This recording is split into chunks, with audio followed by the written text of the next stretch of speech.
အနုမြူဘုံတန်တင်ခဲ့တဲ့ဂျပန်နိုင်ငံဟာစစ်ရှုံးနိုင်ငံဘဝကနေအမေရိကန်ပြီးရင်ဒုတိယစီးပွားရေးအင်အားအကြီးဆုံးထည့်အောင်4 နှစ်နှစ်အတွင်းဘယ်လိုလုပ်ခဲ့သလဲဒုတိယကမ္ဘာစစ်အပြီး1945ခုနှစ်မှာအမေရိကန်ဟာဂျပန်အပေါ်ဩဇာလွှမ်းမိုးခဲ့ပါတယ်အမေရိကန်ဟာဂျာမနီလိုမျိုးစစ်ရှုံးနိုင်ငံကိုအယမ်းဖိနှိပ်ရင်ပိုဆိုးသွားနိုင်တယ်ဆိုတာကိုသင်ခန်းစာယူခဲ့တယ်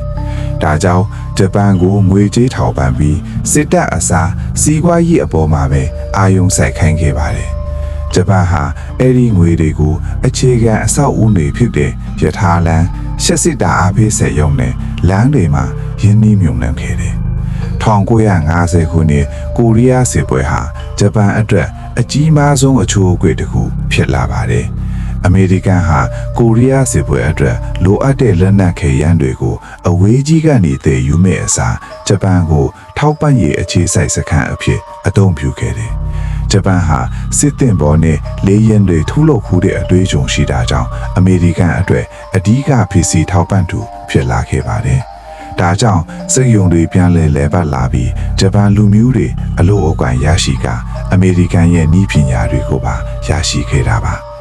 နောက်တစ်ခုကဆက်စစ်တာအားပေးကိစ္စပါအမေရိကန်တပ်မတော်အိုင်ဆင်ဟန်ဝါကငင်းရှာရေးအတွက်အနုမြူ Advanced 4B စီမံကိန်းနဲ့နည်းပညာတွေမျှဝေပေးခဲ့ပါတယ်ဒါကြောင့်ဂျပန်ဟာစွမ်းရည်ပိုင်းမှာပုံမခိုင်မာလာသလိုပညာရေးမှာလည်းသင်ချားနဲ့သိပ္ပံကိုအဓိကထားပြီးတစ်ပတ်6ရက်အထိသင်ကြားပေးခဲ့ပါတယ်1955ခုနှစ်မှာတော့ဂျပန်ရဲ့စီးပွားရေးဟာအရှိန်အဟုန်နဲ့တိုးတက်လာပြီးကားလုပ်ငန်းကအဓိကမောင်းနှင်အားဖြစ်လာပါတယ်။စစ်တင်ပေါ်နဲ့လေယာဉ်တွေတောင်ထုတ်လုပ်နိုင်ခဲ့တာကြောင့်ကားဆိုင်ကယ်ထုတ်လုပ်ဖို့ကဂျပန်အတွက်မခက်ခဲခဲ့ပါဘူး။ဒါကြောင့် Toyota, Honda,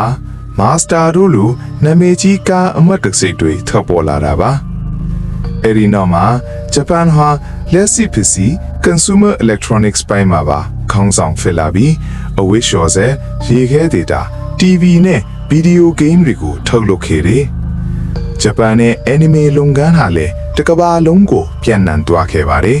။ဂျပန်ဟာပြည်တွင်းကုမ္ပဏီတွေကိုအားပေးသလိုပြည်ပကုမ္ပဏီတွေနဲ့လည်းရှင်ပြိုင်စေပြီးပိုမိုခိုင်မာအောင်ရုပ်ဆောင်ခဲ့တယ်။ဂျပန်လူမျိုးတွေရဲ့မျိုးချစ်စိတ်နဲ့အည်အသွေးမြင့်ထုတ်ကုန်တွေကြောင့် Sony Walkman လိုပစ္စည်းမျိုးတွေဟာတစ်ကမ္ဘာလုံးမှာတန်းနဲ့ချီရောင်းချခဲ့ရပါတယ်။ဒါကြောင့်ဂျပန်ရဲ့ GDP ဟာ65ကနေ85အထိနှစ်စဉ်100%ဝန်းကျင်တိုးတက်ခဲ့ပါတယ်။